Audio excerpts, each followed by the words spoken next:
पत्रकारांचं आपल्याला माहिती आहे महाराष्ट्रामध्ये निवडणुका लागल्या असल्यामुळे अनेक घडामोडी घडत आहेत आणि आज आमच्या विदर्भामध्ये मोठ्या प्रमाणावर जुमल्याचा पाऊस पडतो आहे। या पत्रकार परिषदेला उपस्थित माजी मंत्री आमदार सन्माननीय अमित देशमुख जी, माजी मंत्री डीपी सावंत जी, माजी मंत्री अमित पटेल जी, माजी आमदार वजातभाई मिर्जा जी, एम शेख जी, माधवराव जळवळ जी, अब्दुल सत्तार जी, सर्व महत्त्वाचे नेते या पत्र परिषदेला उपस्थित आहे। आपल्याला 2 वेळा संबोधित करण्यात येईल, आता आणि थोड्या वेळानंतर। आपल्याला ज्याची अपेक्षा आहे ते थोड्या वेळानंतर आहे, आम्हाला जे बोलायचं आहे ते आता आहे। मी सन्माननीय प्रांताध्यक्ष नानाभाऊ पाटोले यांना विनंती करतो की त्यांनी आपल्याला संबोधित करावं।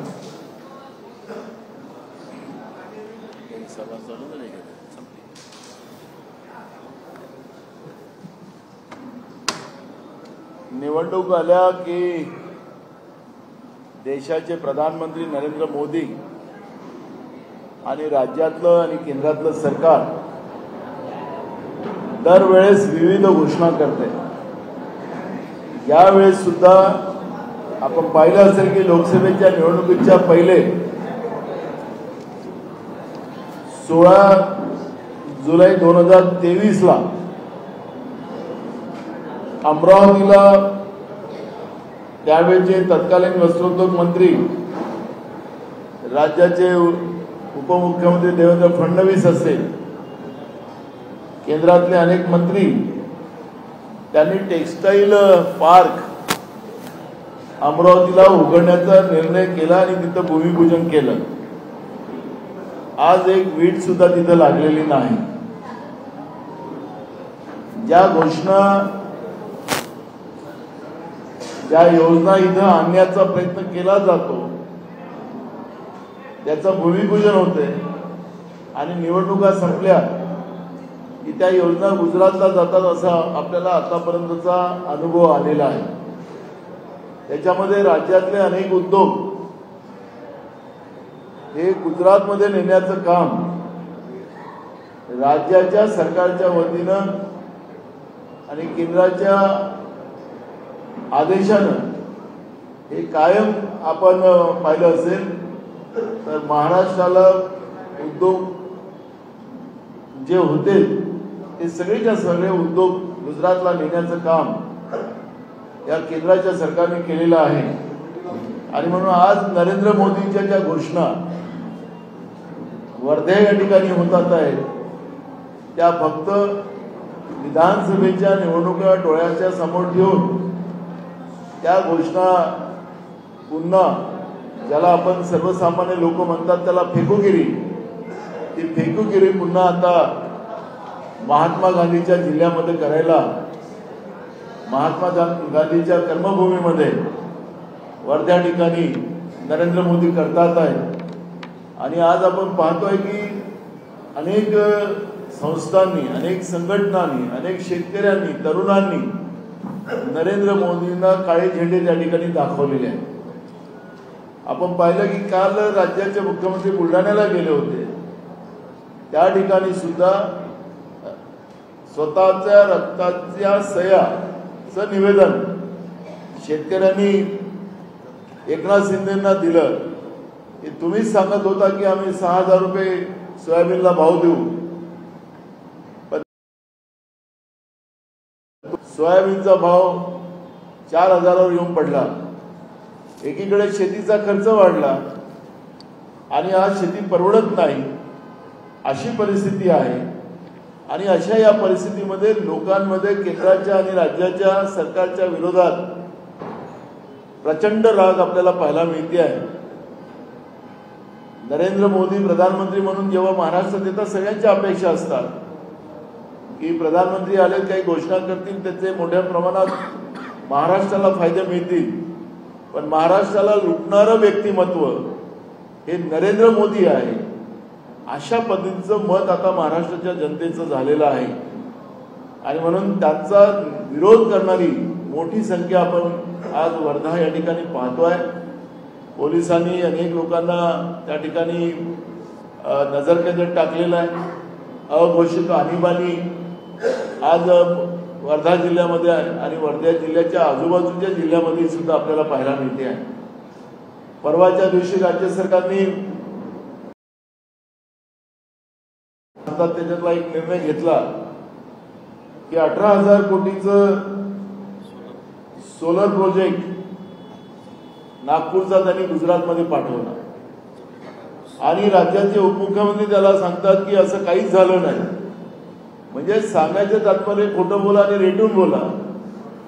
महाराष्ट्राला उद्योगातून पूर्ण उद्योग सगळे संपवायचे आणि महाराष्ट्रामध्ये बेरोजगारी निर्माण करायची, ही जी मानसिकता या भाजप आणि त्यांच्या सहकाऱ्यांची आम्ही पाहतोय.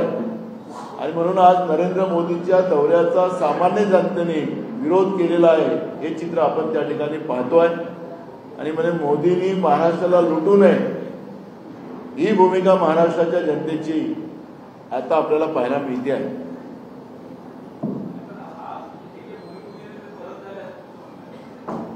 आपल्याला लक्षात असेल की 23 जुलैला 2023ला लोकसभेच्या निवडणुकीच्या पहिले पियुष गोयल त्यावेळेचे तत्कालीन वस्त्रोद्योग मंत्री होते. केंद्रातले मंत्री, राज्यातले मंत्री या सगळ्यांनी अमरावती या ठिकाणी टेक्सटाईल पार्कचं भूमिपूजन केलं. मग भूमिपूजन कशाच्या आधारे केलं? मंजूर नव्हतं असंच त्याचा अर्थ निघतो ना. मग निवडणुकीवर डोळा ठेवून आम्ही फार विदर्भामध्ये काम करायला निघालेलो आहोत, या महाराष्ट्रामध्ये काम करायला निघालेलो आहोत असं चित्र दाखवण्याचं काम, खोटा प्रचार, खोट्या घोषणा हा भाजपचा गोरखधंदा आहे हे त्याच्यातून स्पष्ट होतं.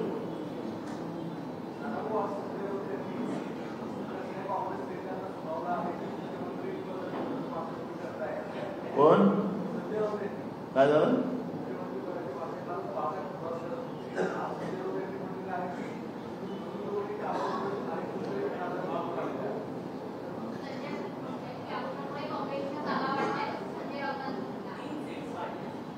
संजय राऊतांचं फार काही तुम्ही ऐकत नको का?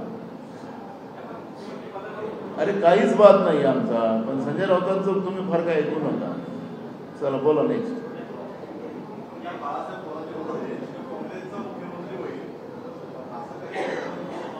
त्यांच्या तोंडातून अनावताने निघालं, त्यांनी ते मान्य केलं. काल पत्रकार परिषदेमध्ये त्यांना हा प्रश्न विचारला. त्यांनी सांगितलं की काँग्रेसच्या नेतृत्वात महाविकास आघाडीचं सरकार महाराष्ट्रात येणार आहे असं बाळासाहेबांनी सांगितलं. आणि आजची जी परिस्थिती महाराष्ट्रातली आहे तर या सगळ्या प्रक्रियेमध्ये तर काँग्रेसला जास्त जागा मिळतील असा अंदाज आहे. त्याच्यामुळे बाळासाहेब थोरात साहेबांनी, एक ते सिनियर नेते आहेत, त्यांचा अनुभव मोठा आहे महाराष्ट्रातला, त्यांनी ही लाईन बोलली, त्याचा विपर्यास करण्यात आला.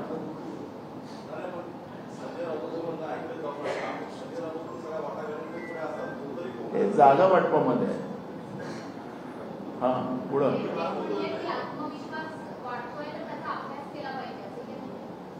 हा त्याचं मी तुम्हाला सांगितलं ना, आम्ही काहीच बोलणार नाही संजय राऊतांबद्दल. त्याच्यामुळे तुम्ही खूप ऐकू नका असंच मी म्हटलेलं आहे. त्याचं उत्तर तेवढंच आहे ना.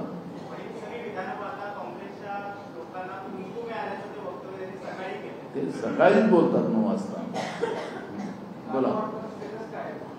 आता सुरू झालेली आहे. परवा एक पहिली बैठक झाली, मुंबईची चर्चा सुरू आहे, त्याच्या 2 मिटिंगा झाल्या.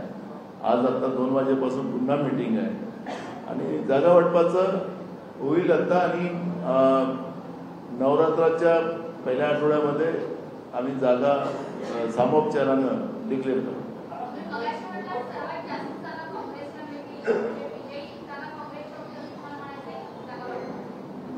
आता जे काही परिस्थिती, भौगोलिक परिस्थिती महाराष्ट्राची आपण पाहिली, विदर्भ, मराठवाडा, उत्तर महाराष्ट्र, पश्चिम महाराष्ट्र, कोकण आणि मुंबई, या सगळ्या परिस्थितीमध्ये आमच्या अलायन्सला पण माहिती आहे आणि आता आपण लोकसभेतही ते पाहिलं. त्याच्यामुळे या सगळ्या गोष्टीचा बदल सगळ्यांनाच कळत आहे आणि त्याच्यामुळे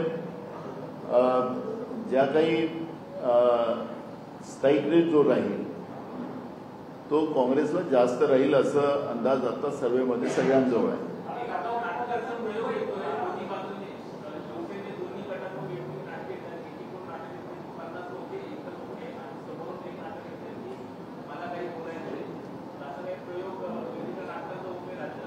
बघा, कुठल्या राजकीय पक्षाला कुठलं नाटक करायचं असेल ते त्यांनी करावं, आणि असंही त्यांनी महाराष्ट्राचं नाटक खोक्याच्या लोकांनी केलेलंच आहे.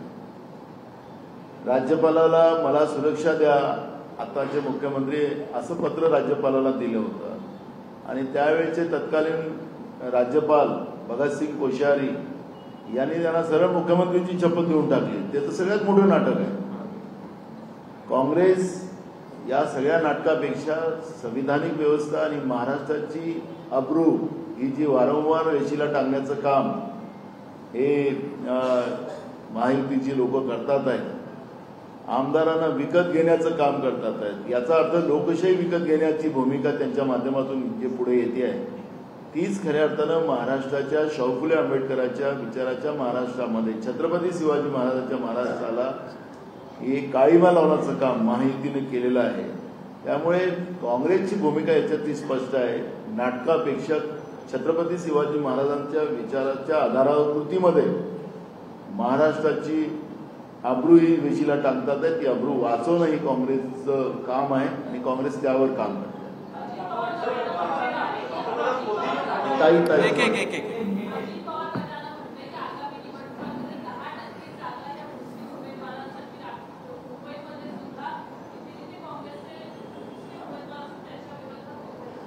त्यांचा अलायन्स काय बोलतो त्याच्यावर चर्चा केली पाहिजे. अजित पवार काय बोलतात त्याच्यावर काय बोललं पाहिजे.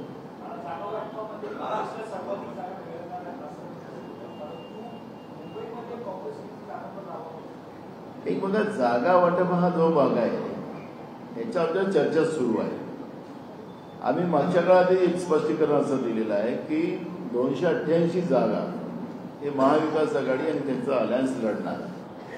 जागा वाटपाचं जे काही ज्या पद्धतीनं जागा वाटप होईल, आमची भूमिका आहे की मेरिटच्या आधारावर जागा वाटप व्हाव्यात. ही भूमिका आम्ही लोकसभेतही मांडली, आजही मांडतो.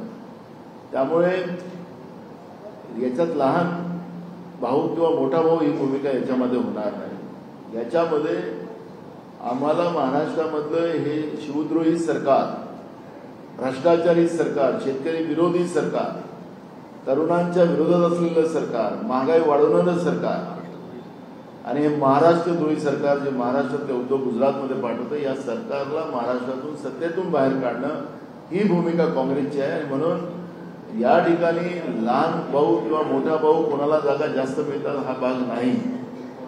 त्याच्यामुळे याच्यामध्ये आज जागा कोणाला किती मिळेल याच्यावरचं वाच्यता करण्यापेक्षा आमचा उद्देश आम्ही तुम्हाला सांगितलेला. एक महिन्याचं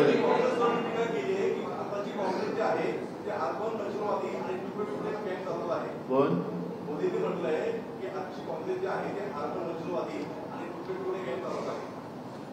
आता मोदींच्या बद्दल काय बोलावं.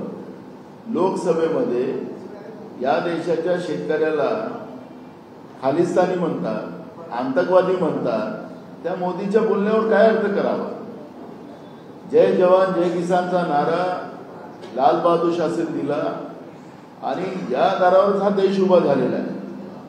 पण त्या मोदीजींना ते जवान पण मान्य नाही आणि शेतकरी पण मान्य नाही. त्याच्यामुळे आणि ISI पाकिस्तानचं ते पठाणकोटमध्ये आलं. तर त्या मोदींच्या वक्तव्यावर फार तुम्ही पण लक्ष घालू नका असं आमचं म्हणणं.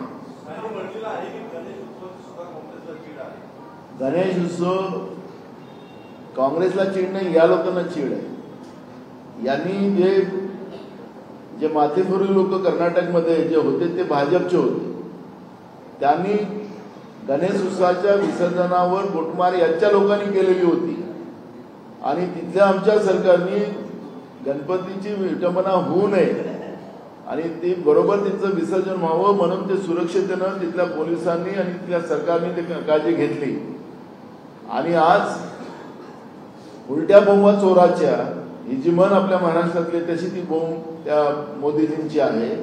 स्वतःच पाप करायचं, राहुलजींच्या वाक्याचं चुकीचा अर्थ लावायचा. राहुलजींनी लोकसभेमध्ये सांगितलं होतं की जे कोणी हिंसावादी असतील ते हिंदू होऊ शकत नाही. आणि मणिपूरमध्ये ज्या आमच्या भगिनींना तिथं त्यांची निवस्त्र केलं जातं, त्यांची इज्जत लुटली जाते, त्यांना जाळलं जातं, पेटवलं जातं. गेल्या 1 वर्षापासून मणिपूरची आग अजूनही विझलेली नाही. आणि मोदींना सांगितलं की जेव्हा आमचा देश आणि आमची परंपरा आणि आमची हिंदू संस्कृती हे हिंसेचं समर्थन करत नाही तर तुम्ही हिंदू कसे, ही भूमिका मांडली. तर नरेंद्र मोदी हे स्वतःला पूर्ण देशातला हिंदू म्हणजे एकच तोच नरेंद्र मोदीच हिंदू, बाकीचे कोणीच हिंदू नाही. ही जी काही गर्विष्ठपणा जो आहे मोदींचा तो आपल्याला या ठिकाणी स्पष्ट होते. आणि त्याच शब्दाचा विपर्यास करून हिंदूंना राहुल गांधींनी हिंसावादी सांगितलं, अशा पद्धतीचं वक्तव्य करताय. पार्लमेंटमध्ये जे काही चर्चा होते त्याही चर्चाचा विपर्यास नरेंद्र मोदी करत असतील तर किती खालच्या लेवलवर हे लोक गेले आणि राहुल गांधींची भीती यांच्या मनामध्ये किती निर्माण झाली हे याचा अर्थ लागतोय.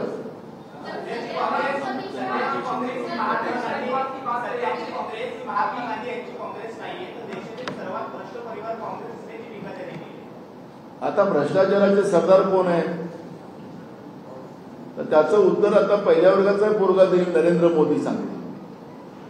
खुल्यानं या देशामध्ये भ्रष्टाचारावरचे भ्रष्टाचारी सगळे लोक जमा करून देशभरातले आपल्या पक्षामध्ये घेतलेत ना. आम्हाला फार सोपं केलं. सरकार तर येणार, महाराष्ट्रातल्या निकालाच्या नंतर केंद्रातलं नरेंद्र मोदीचं सरकार पडणार आणि हे जेवढे भ्रष्टाचारी जमा करून ठेवलेत नरेंद्र मोदी सहित यांना आम्ही पिसिंग करू. मग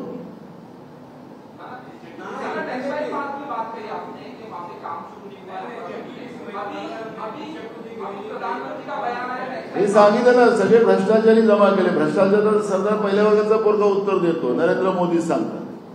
त्याचं उत्तरच आता सगळं झालं म्हणून ते दुसऱ्यावर भ्रष्टाचाराचा आरोप करू शकत नाही. आणि गांधी परिवाराच्या बद्दल तर त्यांनी बोलूच नाही, सूर्यावर थुकल्यासारखं होतं. निस्वार्थ परिवार आहे गांधी परिवार.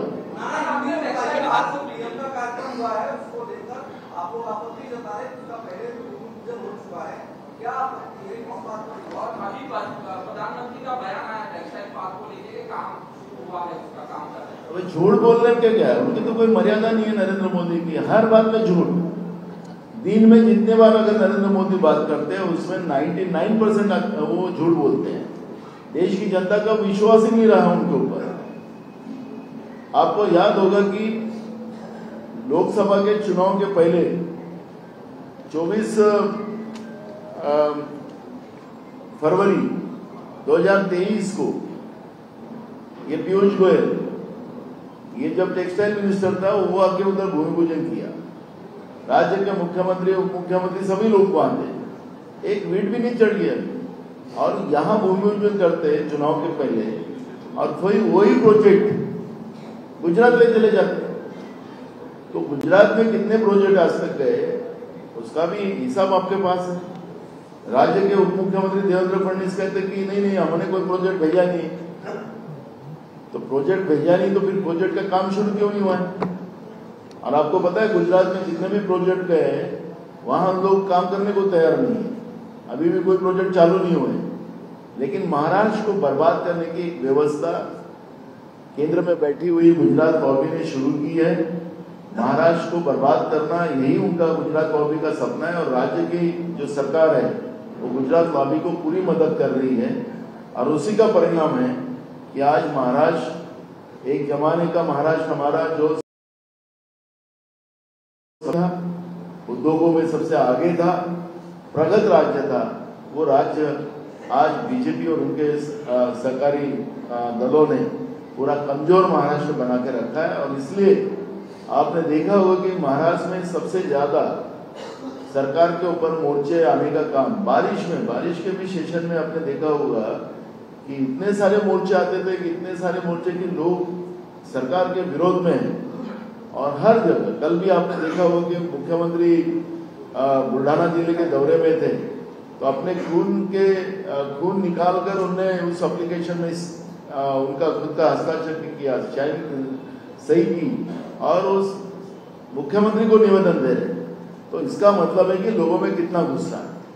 तो ये सरकार जो है महाराष्ट्र की और केंद्र की सरकार, ये चुनाव लगने दो तो चुनाव लगने के बाद ये सरकार की हालत जनता कैसे करती वो आपको आने वाले दिनों में ही पता चलेगा।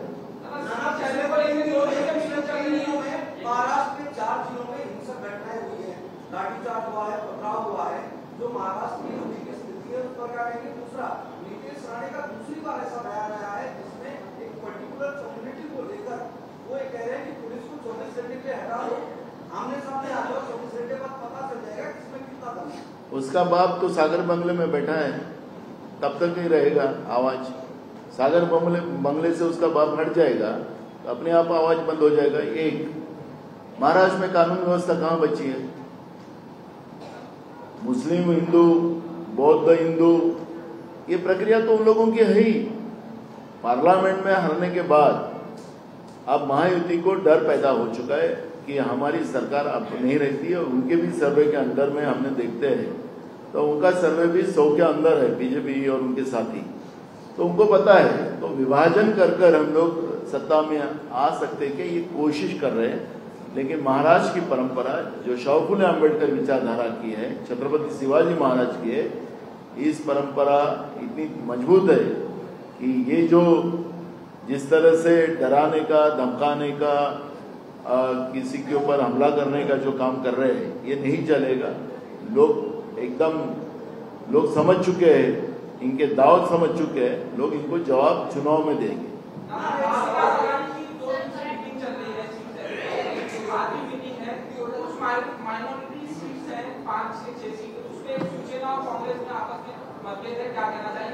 अभी कोई मतभेद नहीं है। और रही हम लोग माइनॉरिटी और ये हिंदू, कांग्रेस सर्वधर्म समभाव को मानने वाली पार्टी है। जो जहां जिसका मेरिट है उसी आधार पर टिकट देंगे। वो कौन से जात का है, कौन से धर्म का है, इस कोई चर्चा वहां नहीं होगी। और हम लोग पूरे समूह को, सभी को कैसा प्रतिनिधित्व मिलेगा उसकी कोशिश महाविकास आघाड़ी करेंगे। पहली बार ऐसा हो रहा है कि पाकिस्तान की कोई फिल्म हिंदुस्तान में रिलीज होने जा रही है, मौला जट करके। पाकिस्तानी कलाकारों को लेकर अक्सर विरोध देखा जाता है। आपकी पार्टी में आपका क्या स्टैंड है?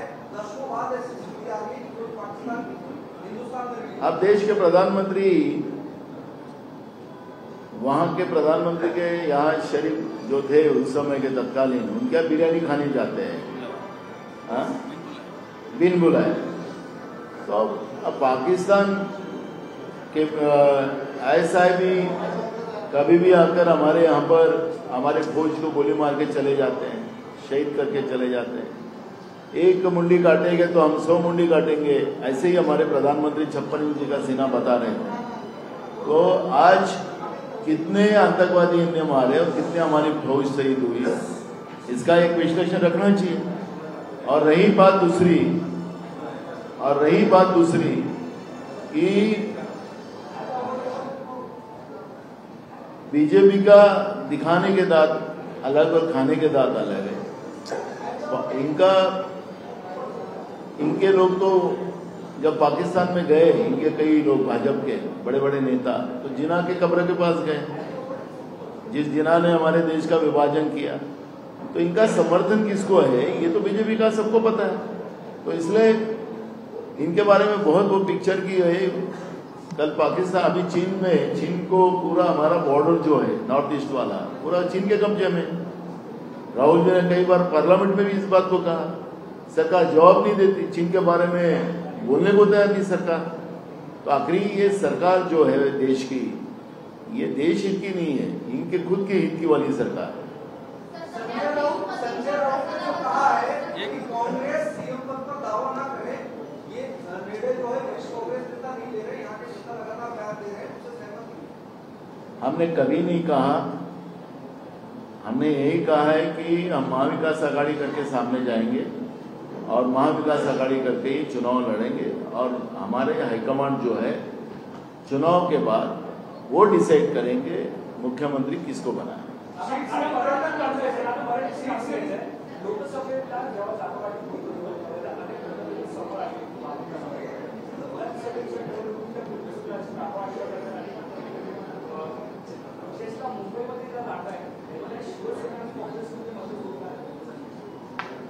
प्रत्येक पक्षाला मला ही जागा मिळाली पाहिजे, ती जागा मिळाली पाहिजे, हा संघर्ष राहणारच आहे. आखरी या सगळ्या याच्यामध्ये एकत्रितपणा आणावंच लागतं. आता त्या पद्धतीचा प्रयत्न सगळ्यांचा सुरू आहे. कार्यकर्ते त्या भागातले नेते, त्यांचा प्रेशर असतो आणि त्या सगळ्या याच्यामधून हा मार्ग काढावा लागतो. आता हे सगळं बोलणी चालू आहे. त्यामुळे मी तुम्हाला मग सांगितलं की सामंजस्यानं जागा वाटपाचा प्रश्न संपेल.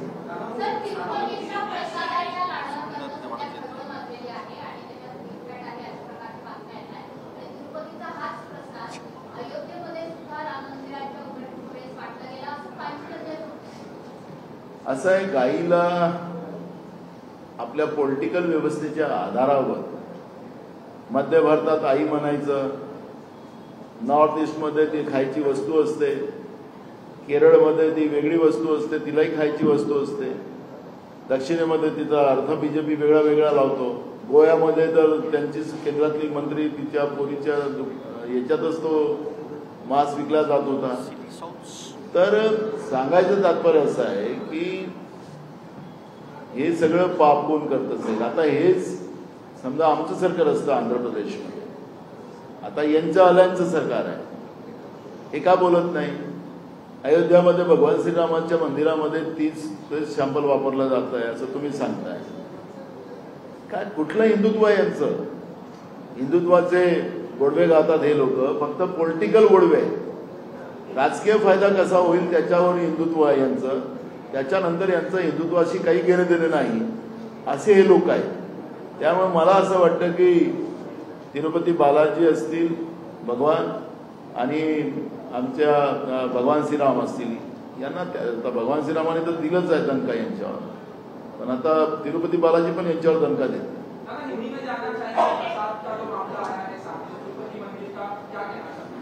जब हिंदुत्व की बात करते करते ये लोग सत्ता में आए, लेकिन हिंदुत्व इनका सत्ता के लिए है, हिंदुत्व इनके ब्लड में नहीं है, ये इसमें स्पष्ट होता है. आज आंध्र प्रदेश की सरकार और तिरुपति बालाजी उनका कनेक्शन होता है क्योंकि वो वहाँ पर सरकार की व्यवस्था बैठी है. वहाँ पर अगर लड्डू में, प्रसाद में अगर गाय का मांस आता है, चर्बी आती है, तो ये जो हिंदुत्व की बात करने वाले लोग, अभी यही चंपल, जैसे एक जन ने पूछा सवाल कि अयोध्या में भगवान श्री राम जी में भी जाता है, तो ये हिंदुत्व के नाम से वोट लेने वाली जो व्यवस्था है उसके सही चेहरा लोगों के सामने आया है. तो बीजेपी का असली चेहरा हिंदुत्व का नहीं, ये दिखा हुआ है, सिर्फ राजनीति के लिए है, धर्म की रक्षा के लिए नहीं है, ये स्पष्ट हुआ है. चलो, थैंक यू.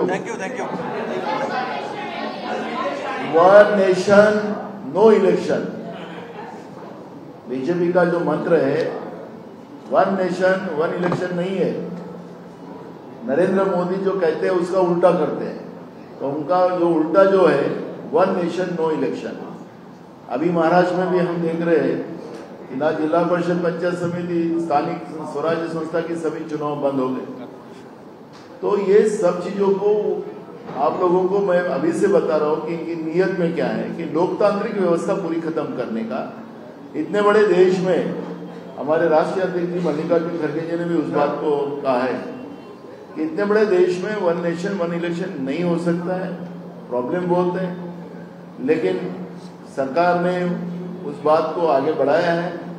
लेकिन हमारी अभी भी इनकी नीयत जो है सरकार की, केंद्र सरकार की, नरेंद्र मोदी की, वन नेशन नो इलेक्शन, यही इनकी नीयत है, यही असलियत है.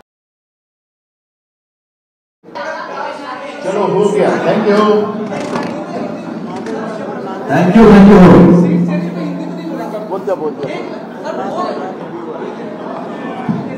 आता नांदेडची बैठक आहे.